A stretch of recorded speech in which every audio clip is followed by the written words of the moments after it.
All right, folks, welcome to Linderman Unleashed. I'm your host, Curt Linderman Sr., bringing you the bare-knuckled right hook of truth to any that would try to put the chokehold on your liberty. Dr. Russel Blaylock is on today. Doc Blaylock, how you doing, man? Doing very good. Appreciate the invitation. And I really want my listeners to hear your take on this. The main reason I got you on the program was your recent article about the nanoaluminum particles in the chemtrails. I think it's just so important that people understand what's going on here. Then I found some articles about the chemtrails, and there was a lot being said about it, and I wasn't too sure whether it was true or not, because in my state we rarely saw them. But as I started looking on the internet, and I would see these states in which there were these crisscross patterns, and they were very tight patterns, and these geometrical shapes, where it was obvious it was a purposeful covering of the atmosphere with these patterns. And the trails were so long. Well, now, we're starting to see them in my state. And as I look at them, they go from horizon to horizon. Well, I've been alive long enough to know that jets never did that in the past. And I see the same patterning effect now where they're crisscrossing. It's an obvious pattern.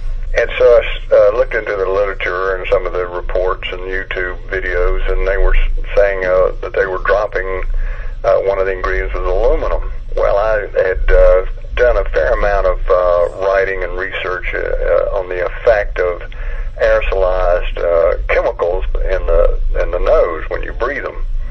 And what we knew was that these particles tend to travel along the olfactory nerves, which are the smell nerves in the nose, and it travels directly to the part of the brain that has to do with memory and emotions, the hippocampus, the entorhinal area, and the prefrontal cortex, and that you can trace these chemicals traveling along that nerve and depositing in this area of the brain. The other thing that was known is that if you aerosolize aluminum, it's one of the metals that passes very easily along this track and directly into the brain, so it bypasses the blood-brain barrier and goes directly into the brain and accumulates. Well, if you do it in animals, it produces lesions or damage in that area of the brain, and the animal will begin to show changes of memory and learning and emotional changes. When we look at people who have Alzheimer's disease, ironically, the highest concentration of aluminum in the brain is that same entry point, what's called the entorhinal cortex, and the levels continue to accumulate. So we have compelling evidence that aerosolized aluminum alone will enter the brain and produce damage to that critical area of the brain. The worst of all is the nanosize. Now, nanosize means you make it such a small particle that it easily penetrates skin, it penetrates barriers in the body that normally metals cannot pass through. When you nanosize and produce these incredibly small particulate matter, it passes very easily. So when you nanosize aluminum and you use it in these aerosols through the nasal passages, it enters the brain in very high concentrations. And they find that the nanosized aluminum in the brain is infinitely more toxic. Now, one of the toxic reactions to aluminum is intense inflammation and activation of cells in the brain that are the immune cells called microglia. Aluminum is a very potent activator of these immune cells, and that triggers the release of a powerful substance called glutamate, which is an excitotoxin. It causes cells to die from an excitatory mechanism, kind of complex mechanism, but it is a combination of inflammation and excitotoxicity. And I coined the term in the medical literature called immunoexcitotoxicity to describe that process. So we know that occurs. We know it occurs very easily. Now, the reports are coming out now that what they're spraying is nano-sized aluminum, and the idea is a concept of preventing global warming. And they nano-size the aluminum so it'll stay in the upper atmosphere longer, supposedly as a reflective compound, metal. The problem with that, even from a climatologic description, is that if you make it into cirrus-like clouds rather than reflecting it upward and out of the atmosphere, it reflects the heat downward and actually causes global warming.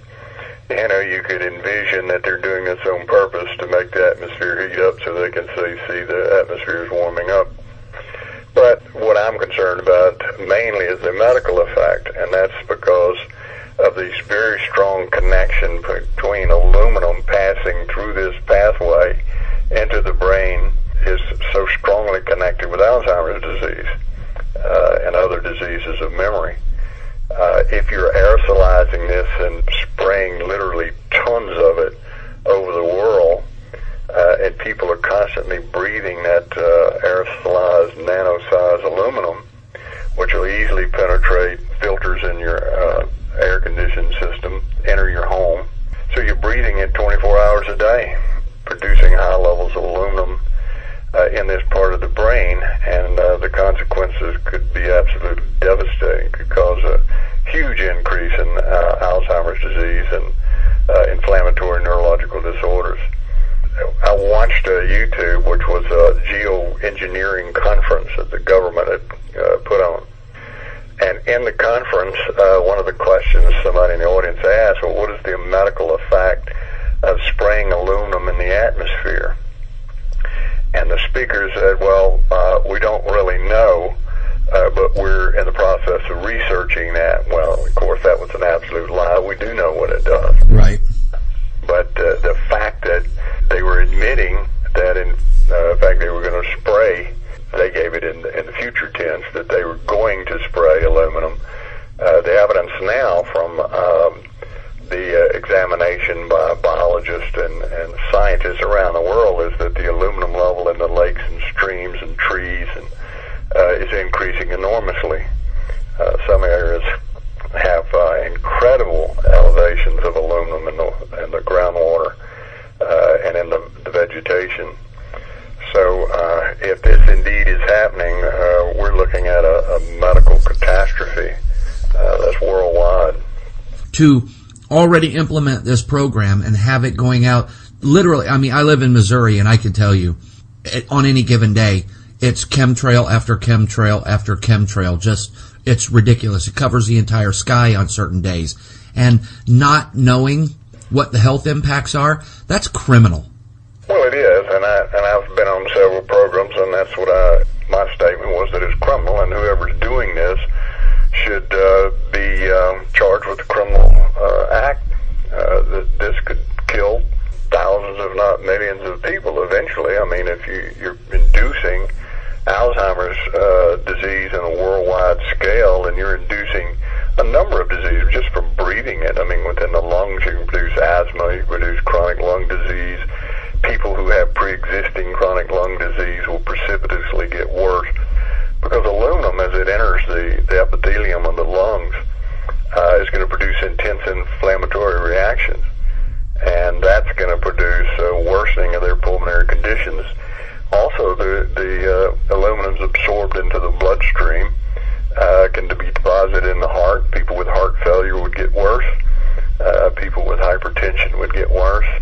Numerous diseases could be precipitated and worsened by such an insane policy. But it is criminal. It's a criminal act. Yeah, no doubt. No one was asked permission to do this.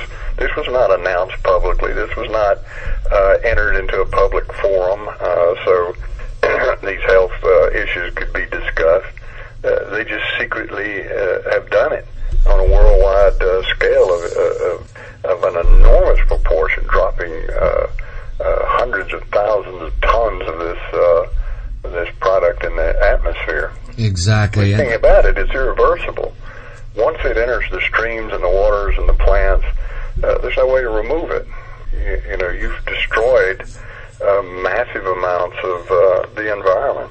I want to talk about how the deniers out there, the skeptics out there, are just making themselves look completely ridiculous. Dr. Blaylock, this stratospheric aerosol geoengineering is what we're referring to when we're talking about these chemtrails, and I love how you talked about the fact that when you were younger, you knew what contrails looked like. They lasted about maybe a couple of 100 or 1,000 feet, and then they slowly dissipated. And what we're seeing now is just a structured blanketing of the atmosphere. I'm looking at these skeptics, and they're talking about, well, these studies that were done, samples that were taken, they were taken off of aluminum-sided buildings and all this idiot crap that they're talking about. And it's like, what aluminum-sided buildings are you talking about? Because what I'm seeing is they're taking it out of one of the tributaries of Lake Shasta, off the snow caps, the snow-capped mountain of Mount Shasta. They're taking it out of the bark of trees that have died from aluminum toxicity. This is all, I mean, so blatantly real. I just can't believe that there are skeptics out there that can deny this. Well, the skeptics usually are people who are involved with government somehow, and that's their job. Their job is to debunk it. The problem is that we have people who are trained biologists who are taking water samples, like you say, from lakes and streams. We have biologists from all over the world that are sampling it from the leaves of trees and plants and the fauna in Hawaii, in the Pacific Northwest, in Arizona. So they're doing it all over.